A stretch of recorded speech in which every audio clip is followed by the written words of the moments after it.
Hi everyone, I will show you how to sketch and carve a cute little reindeer. If you don't want to do the drawing, you can download a pattern that I prepared for you, but don't feel intimidated by sketching. I will show it to you step by step, so I encourage you to give it a go. First, we need to draw a straight line, measure a distance of 1.5 centimeters or 9/16 of an inch. This line will help us greatly. Leave some space at the top because our reindeer is going to have antlers, and start drawing his head. It's narrow at the top and then it becomes a bit wider. He's going to have cute thick cheeks. Connect the lines and move to the ears. Draw them kind of on the corners, pointing diagonally.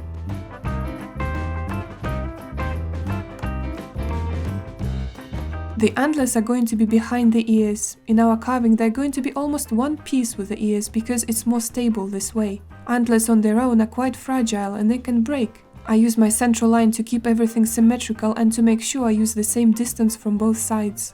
Now we have a neck which gradually flows and becomes the chest, and then I continue to draw the leg.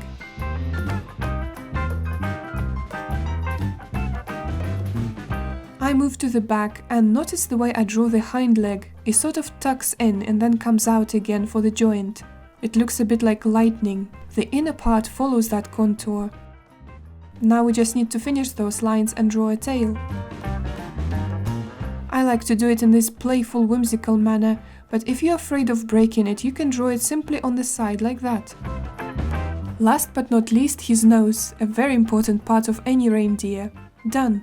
But as I said, you can also simply use a pattern and either just place it on wood and go around the outline with a pencil, or use carbon paper to trace every detail. I love carbon paper. I think humanity should be really proud that it came up with something like that.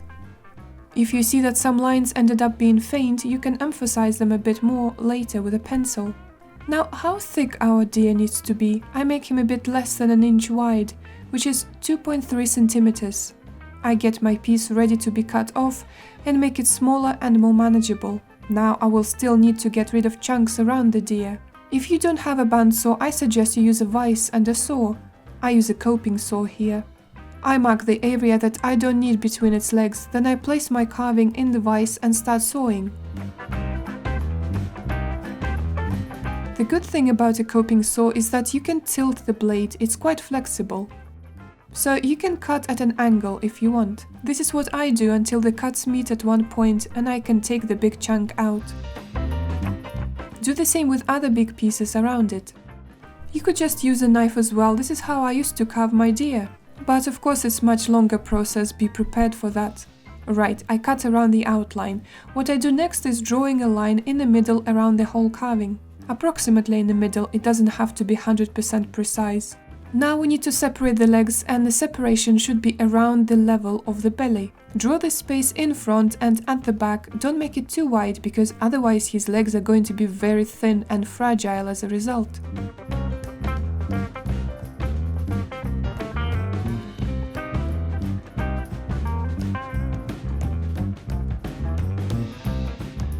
Back to my rusty vise I go. You can see I have some wood chips under the table, a completely normal phenomenon. I cut out the space between the legs with my coping saw. It might look a bit crude and rough, but it doesn't matter because we're going to refine the legs later with a knife. Let's start carving. First we're going to define the head. I make a slicing cut or stop cut, whichever way you want to call it, and then carve under it. The neck is always on the lower level than the head, so that's why we're carving there.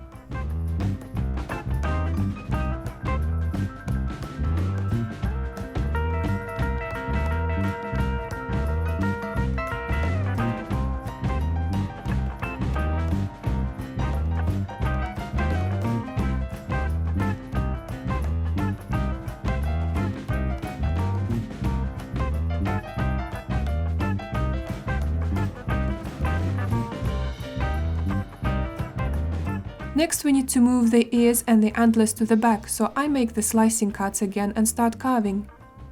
Don't worry about the lines, we will draw them again. For now we don't need them.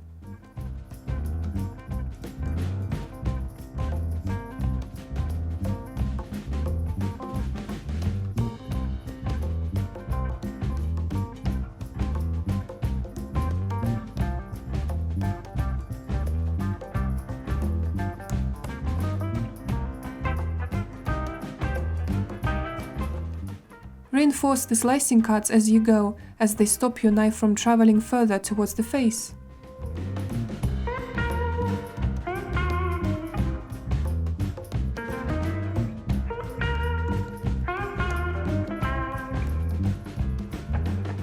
It's important to take it slowly whatever you do, so don't take off big chunks straight away. Unlike with clay, you can't attach the wood back.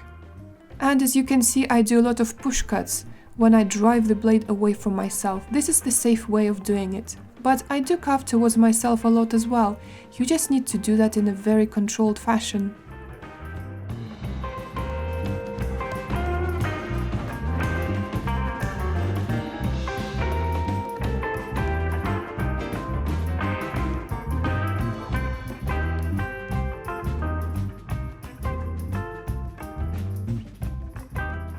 Anyway, I've pushed the ears and the antlers back, and you can always come back to it later, because I'm sure I'm going to need to do that again. But it's good to do that as you go. That's the way to make sure that you don't accidentally carve too much. Now let's define the nose and the mouth area. It's going to be the most prominent part.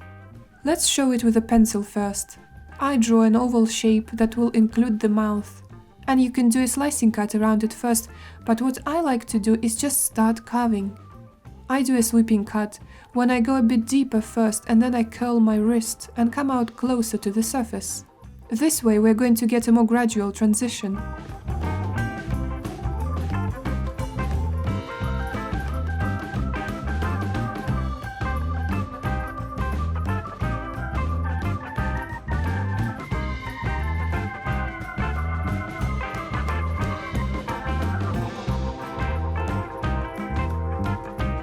I cut on the sides as well, and basically everywhere around the nose and mouth area, working in slow cuts, carefully measuring where my knife is going.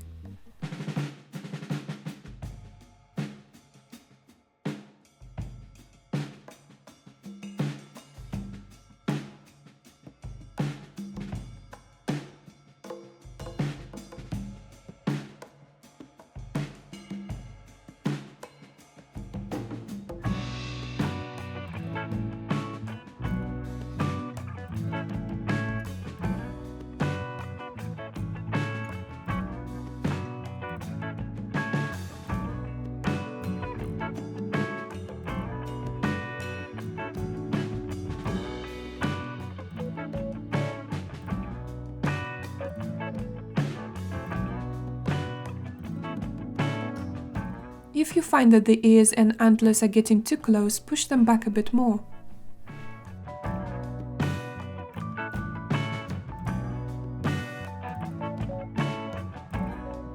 Keep working on it until you're happy with the size of that area.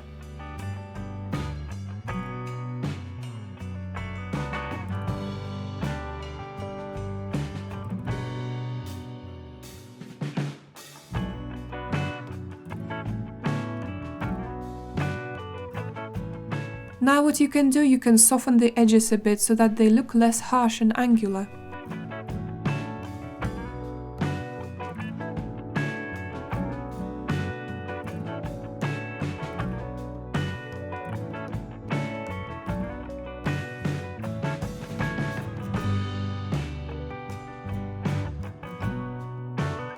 Then we need to do the stop cut around the nose itself. It's quite small and delicate, so we can't lose it.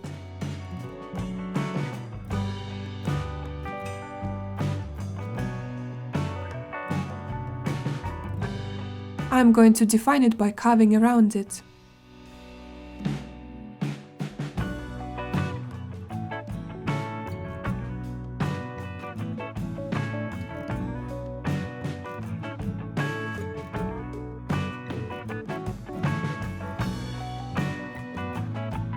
Next, I'm rounding the head from all sides, pushing the edges to the back.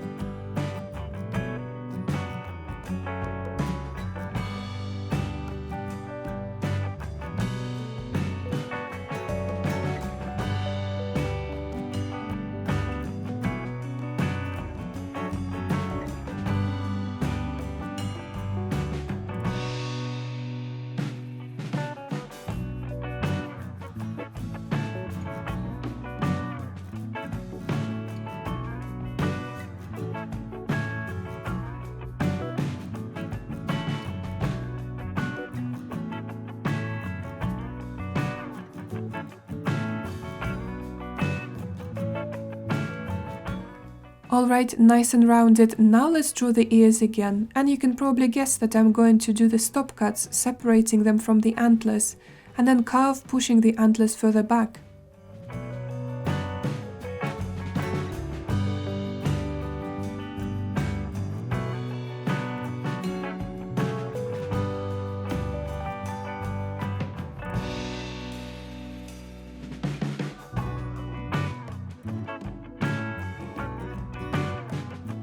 How far back? Well, you can imagine that ears are not very thick body parts, but we can exaggerate a bit here. As usual, if they're too thin, they can break on the corners and sides. Let's work on the back of our deer now. First we need to draw the outline of the head, and I've also drawn ears and antlers, but I've done that too early, so you don't have to do that just yet. Instead, first define the head from the side of the neck, then on top, and make the antlers and ears thinner.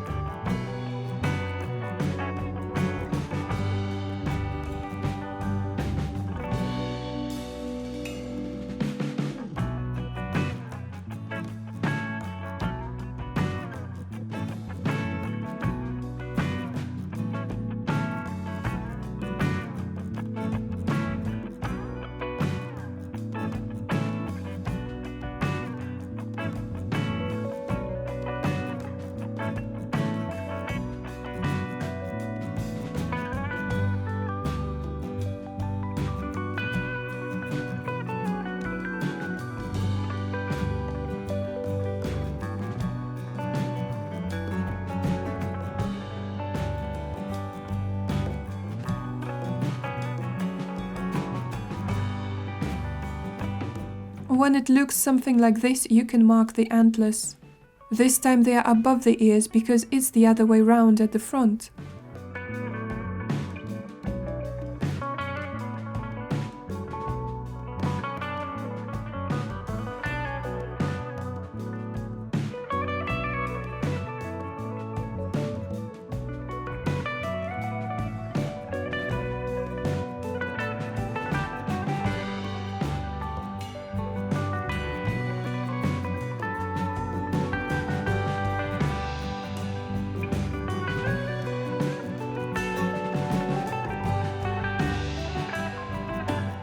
Also, I round the head as I go. It's not going to look exactly like a ball when we are done, but there shouldn't be any sharp edges.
I check what it looks from the side. The antlers are still a bit too thick for my liking. Making antlers thinner will also allow us to make the head thinner and less bulky and angular.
A side view is a good indicator of what else needs to be done.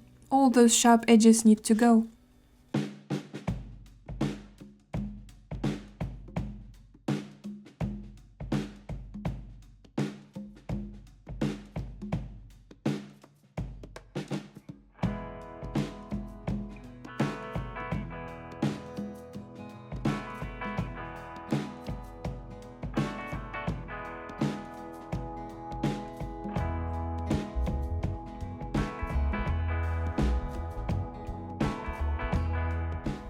You can't work on the whole body without sorting out the tail, so let's draw the central line again and use it as a point of reference when we carve. Be careful here, this part can be quite fragile. Keep your knife sharp and cuts relatively small.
The rule here is the same as everywhere else, every sharp edge has to go.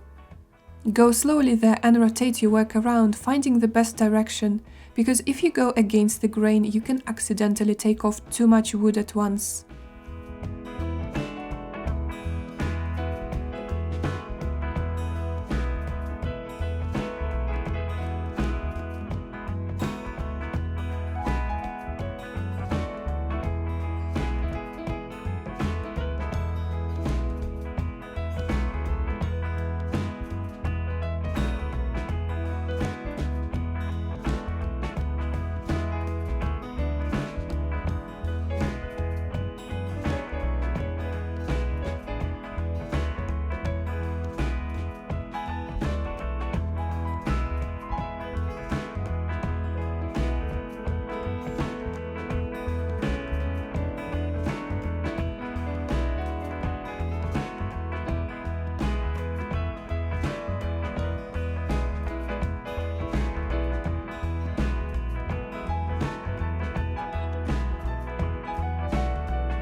I carve every flat surface, even the ones that don't need to be carved, in order to keep the texture uniform.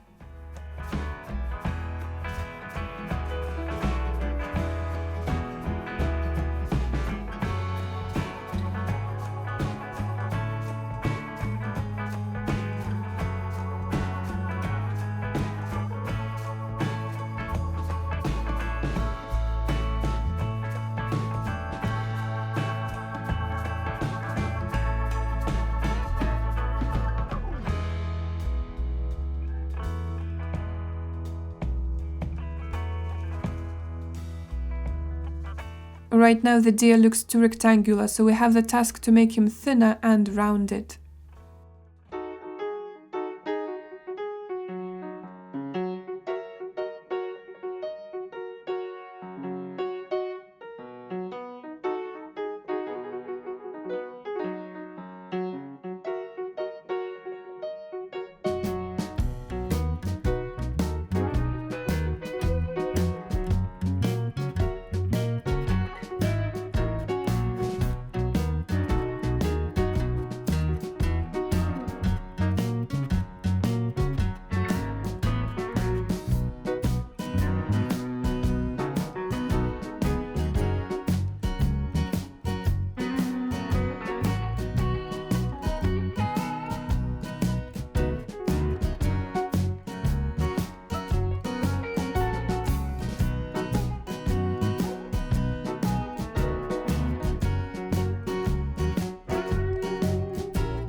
Let's show the legs and hips, they are slightly above the body.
The space between the legs doesn't look very nice, let's clean it up.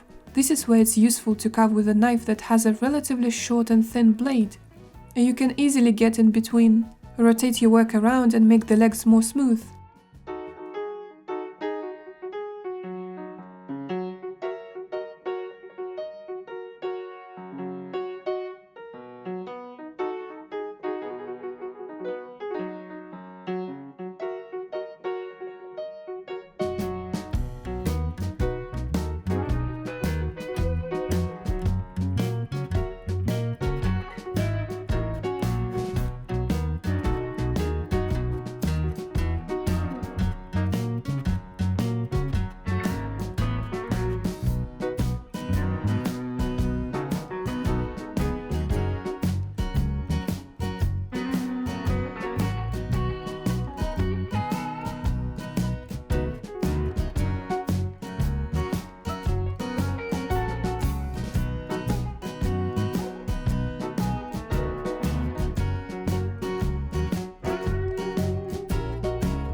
It's important to develop a particular knife sensitivity. I felt here that if I continued carving this direction, I would be in trouble. So I turned it around and carved it from a different direction. So next I will just show how I went about carving and rounding the body, because I know that some people like seeing the whole process. Pick up your carving and work together with me.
The tail needs more work as well, make the angles smoother.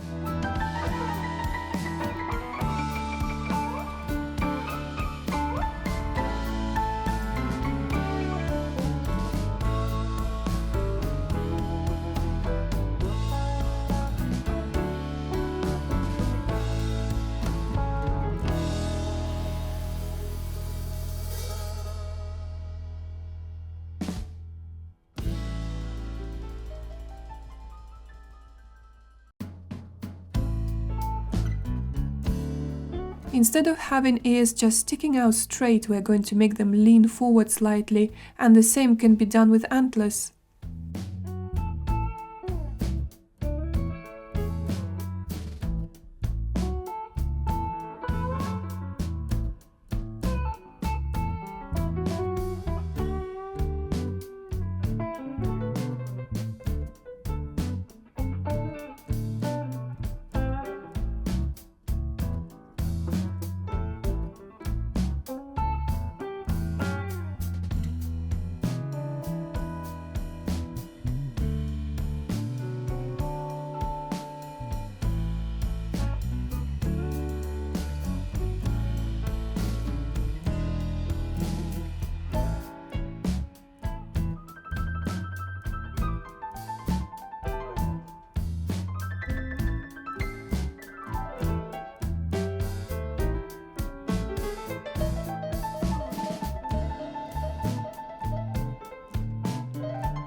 Alright, so this is what we got. We're almost done. Let's hollow out the ears.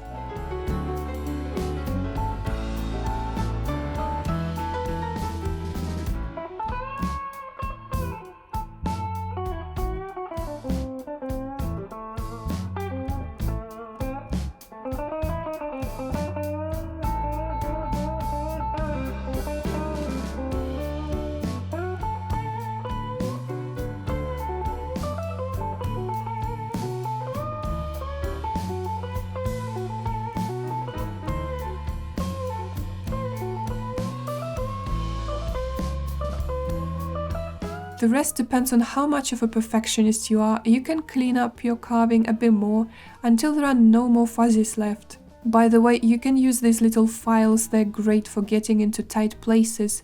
I'm going to use this round one, it's perfect for sanding between the legs.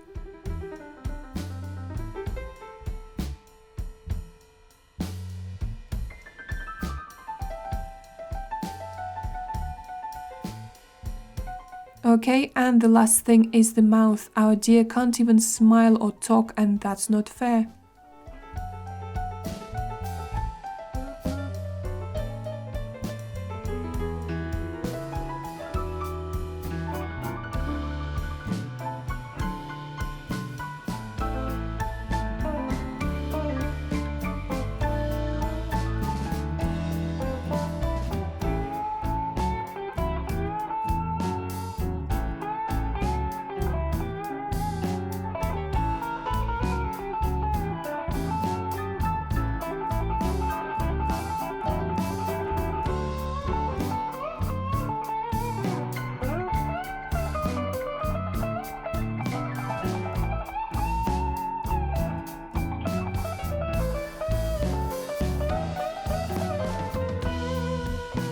If you carved out of basswood, you might want to paint your little deer. I primarily use 3 brown colors here, plus a bit of orange. I mix them straight on wood, but I leave some space on his chest. This is where white paint is going to go. I make the face and the inside of the ears a bit lighter, but I paint his antlers the darkest brown I have. And the nose needs to be quite dark too. I paint the chest white and then I use white to draw cute little spots on his back. Now the eyes, I drew them with a pencil first and then filled them with dark brown, or you could just use black. I use the same brown for emphasizing the mouth. There is also some white on his nose and in the eyes, and that's it guys, he is done. Feel free to tag me on Instagram if you make your own little deer.